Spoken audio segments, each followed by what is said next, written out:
Den lille Tutte, hun havde problemer med engelsk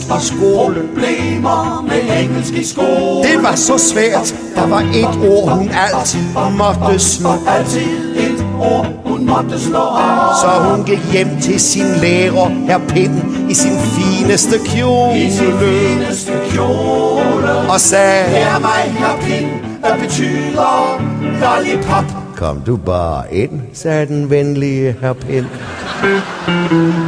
Lollipop, det betyder slikkepind.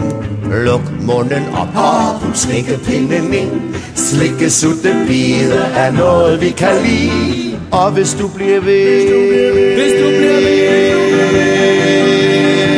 er der noget lækkert indeni.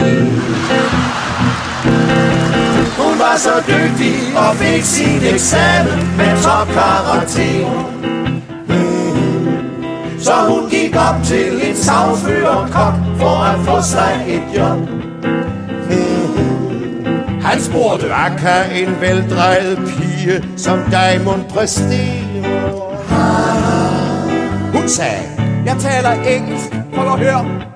Lollipop. Det er rigtigt nok, sagde den venlige herr Kok. Men hvad betyder det? Lollipop, det betyder slikkepind. Luk munden op og put slikkepinden ind. Slikke, sutte, bide, den er så sukkersød. Og hvis du bliver ved, så bliver den lille varm og blød. Og sådan fik hun en stor karriere. Hun vidste alt om den lille slikkepind. Og hun fik alt, hvad en pige kan begære. Fordi hun vidste, hvor den skulle puttes ind på. Så lyt og lær af de ord, kære piger, hvis I vil op på samfundets top. Drop de triste og grå terperier. For I skal lære, I skal lære at sige lollipop og spise lollipop. Op, spis lollipop op. Lollipop, det betyder slikkepind.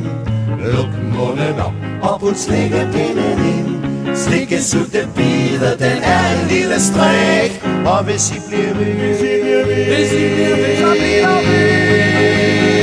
så skal I få så meget lollipop. Oh ja, ja, ja. Cha, cha, cha.